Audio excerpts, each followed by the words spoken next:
Dungeons & Dragons was probably one of the first, if not the first, role-playing games that hit the market.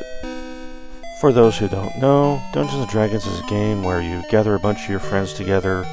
You have one of them play a dungeon master, and you get together, you go to a magic land and your imagination, roll some dice, and go on adventures. Well, it's a little bit more to it than that, but I'm oversimplifying it because I want to get to the point. There was ways you could have adventures your DM could put together. He could either make one up on the fly himself, spend some, or not on the fly, but spend a couple days or weeks, months, even maybe years putting together a campaign for the players. Or you could use written content that wasn't exactly readily available early on. I think it wasn't for a couple of years before the first printed modules and campaigns started to flood the market. It would be almost 13 years after Dungeons & Dragons hit the bookshelves or game shelves, that the very first video game or computer role-playing game would emerge on the scene. Well, you had role-playing games on computer for a while. You had Wizardry, you had Ultima, several other games that came and went over the years.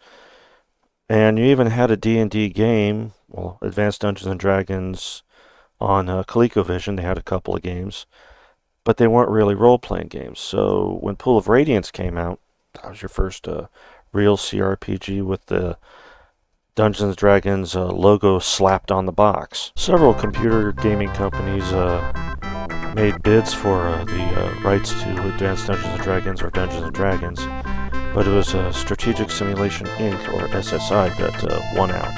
And it's after Pool of Radiance where I wanted to draw your attention to. Here it says Forgotten Realms, a fantasy role-playing epic Volume 1. And this is where I start to question the entire series of gold box games. Because Pool of Radiance, unlike later games, such as Eye of the Beholder, which would have a 1, 2, and 3 at the end, and Savage Frontier, which would actually have the word Savage Frontier in the title of the games themselves, the Pool of Radiance series doesn't really do that. Pool of Radiance would establish the status quo of later gold box games by having the POV of the maze with your group and character creation, and you can even adjust your stats at the beginning before you even start the game. On my game playthroughs, you've seen that I actually roll dice to set up my characters and modify them when I get to that point. So you have POV of going around through dungeons. You do battle them pretty much like miniatures, although they call them icons in the game, but I still think of them as miniatures. I mean, look at that. Those are miniatures. And a few months after the release of Pool of Radiance, and it sold like hotcakes, a few months go by and they decide to release a new game where you could transfer your characters into it and continue their adventures. But strangely enough, it had nothing to do with gold box games. What we got was Hillsfar, a Forgotten Realms game, yes, but it's not a gold box game. And strangely enough, it continues somewhat the story that started in Pool of Radiance, if you can count what goes on in this series a story.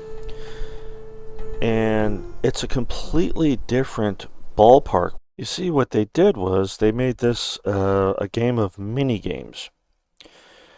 I actually refer to it kind of like a CRPG version of a Renaissance fair. And because you got archery, you got horseback racing, you got gladiator fights, and then of course you got your little search and seizures of dungeons and sewers. Don't get me started on sewers. Another major difference is there's no party in this game. You still have the fighter, cleric, magic user, and thief, just like the previous game, but instead they each have their own individual quests. Then after having your adventures in Hillsfar, you move on to Curse of the Azure Bonds. And that is considered the true sequel, for all intents and purposes. So what was with Hillsfar? That was kind of a side quill or a side excursion. So if you hadn't played Hillsfar, you could still go on to this game without missing much. And soon after, these were followed up with Secret of the Silver Blades, and finally Pools of Darkness. Now we get to the big question. So, what was the idea behind 4 or 5, if you count Hillsfar, different games, and really no connection to each other, other than the characters being transferred between games and some continent locations, or I should say map locations, because you see in Hillsfar, the map I showed, I pointed out that Flan was at the very tippy top of the map, which was from Pool of Radiance, and then down at the bottom, or not towards the bottom, but towards the middle, on a new continent across the ocean, or the sea, I should say, is Hillsfar. And then when you go into reading the manual and I say some of the story of Curse of the Azure Bonds, you have moments where it mentions Flan, but also mentions Hillsfar. But Hillsfar you can actually give or take on. You don't really need it to continue the story. I'm actually playing it because I want the full experience when I get around to playing Hillsfar. So why would they do it the way they did? You know, these 5 separate games, 4 separate games. I'm thinking there's two reasons. One, you have computer memory, which was very limited at the time, so you really couldn't have massive, epic CRPGs like you can nowadays, like say Baldur's Gate 3 or games like that. I mean, even look at it. A lot of the time, story-oriented stuff, I had to go on my look on my phone on a PDF to look at the journal, which back in those days came as a booklet, which had all the information you needed in the journal, and you had to go through the journal. A lot of the times, they also used that as kind of a cheat sheet, or not a cheat sheet, but prevent people from doing a cheat sheet. You know, stealing the game and getting on the game. So you had 2 different things here. You had the wheel, which was this little code wheel that had elf, dwarf, and some other language. I can't remember the other language. I think it was Draconic. But you would spin the wheel in a certain way to get certain passwords, and then you put the password into get into the game. And you see me do that at the beginning of some of my playthroughs. But because nowadays they really don't care about that kind of stuff anymore, a lot of the times I just bypass the thing and just put like a letter and boom, there I am. So you had also with the journal, that was their other way of making sure people had a legal copy. And also they did it in a way to where you couldn't just read them straight in order. Because if you notice, a lot of the times the majority of the time, all the time actually, I should say, the entries are completely out of order. So they're in numerical order does not matter in the journal. You had to actually look up in the game. It would say journal number 51 or journal 5, and it would be in the same paragraph. So you'd have to look up both of them. So that was their bypass to, instead of having to put